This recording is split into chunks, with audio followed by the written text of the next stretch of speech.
Sengon Wamena Maintenance Activity is the flagship program of Bappedas Krung Aceh and is the only one in Aceh.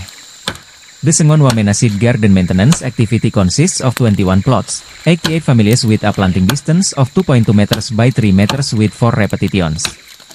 This activity also involved a team of experts from the Syekh Kuala University Banda Aceh Forestry Faculty, Mrs. Lola Adresyanti, who had visited the Sengon Wamena Semai Seed Garden several times with forestry students, to carry out observations and research on Sengon Wamena.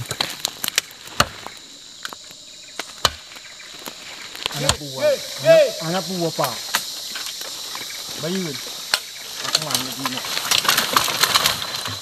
laru saja, nanti kau.